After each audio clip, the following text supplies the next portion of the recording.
بسم اللہ الرحمن الرحیم فرمان مصطفیٰ صلی اللہ تعالی علیہ وآلہ وسلم جو مجھ پر ایک بار درود شریف پڑھے گا اللہ تعالیٰ اس کے فرشتے اس پر 70 رحمتیں نازل فرماتے ہیں۔ صلو علی الحبیب صلی اللہ تعالی علی محمد۔ کبھی کبھی دودھ کی لسی پینا بھی سنت مبارکہ ہے۔ راشد عطاری اور آپ دیکھ رہے ہیں نیو فتویٰ۔ آج ہم دیکھتے ہیں جی یہ لکھا ہوا فتویٰ کیا فرماتے ہیں علماء کرام اس مسئلے کے بارے میں کہ خوشی اور غمی کے پروگرامز میں کثیر تعداد میں مرغیاں ذبح کی جاتی ہیں۔ دیکھنے میں آیا ہے کہ قصاب جہاں مرغیاں ذبح کرتے ہیں وہاں پر گوشت بناتے ہیں۔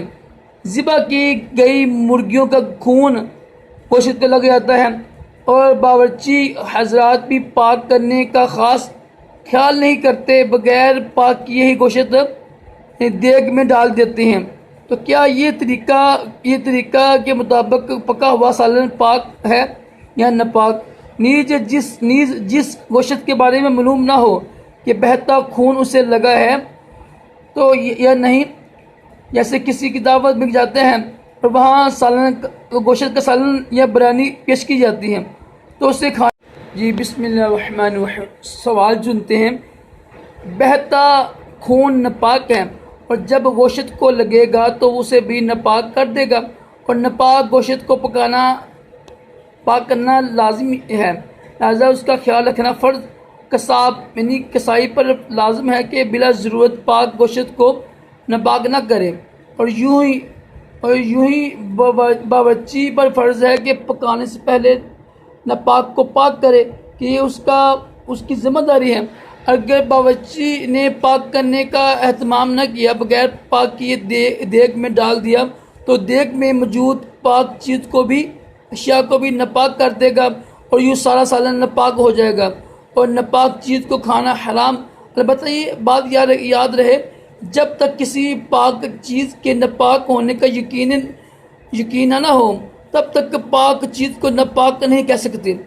لہذا اگر یقین کے ساتھ معلوم ہو کہ بہتا خون گوشت میں لگ گیا اور باورچی نے بغیر پاک کیے اسے یوں پکا دیا تو اسے ناپاک یعنی قرار دیا جائے گا۔ اگر یقین سے نہ معلوم ہو کہ بہتا خون گوشت کو لگا ہے تو گوشت اور سالن ناپاک یعنی قرار نہیں دیا جائے گا، اسے کھانا جائز ہوگا۔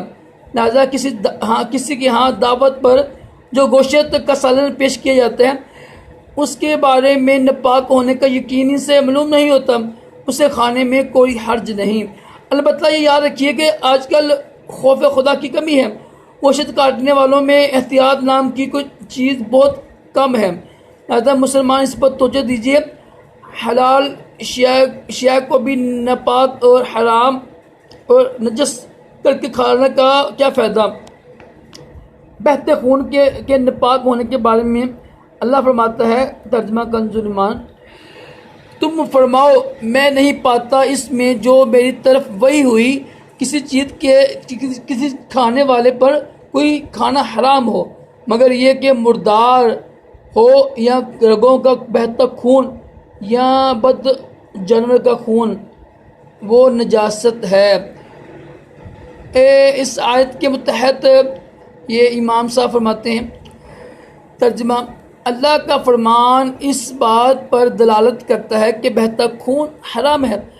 بہتے خون کے ساتھ گوشت یعنی بہتے خون کے ساتھ گوشت لگ جائے تو اس گوشت کے ناپاک ہونے کے بارے میں یہ فتاوی ہندیہ میں لکھا ہے، اور جو بہنے والا خون گوشت کو لگ جائے تو گوشت ناپاک ہو جاتا ہے۔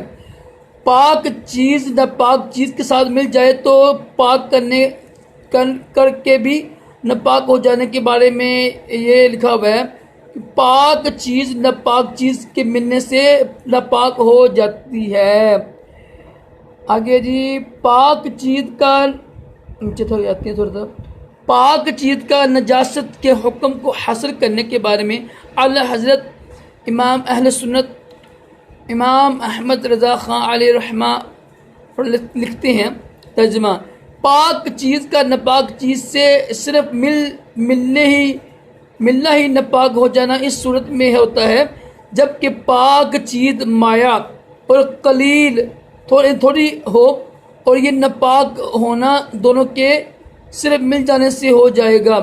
اگرچہ نجس یعنی ناپاک چیز خشک ہو اور اس میں تری نہ ہو، جبکہ پاک چیز اگر مایا نہیں یعنی ٹھوس ہو تو وہ تب ناپاک ہوگی جب ناپاک چیز سے کوئی تری اس تک پہنچ جائے۔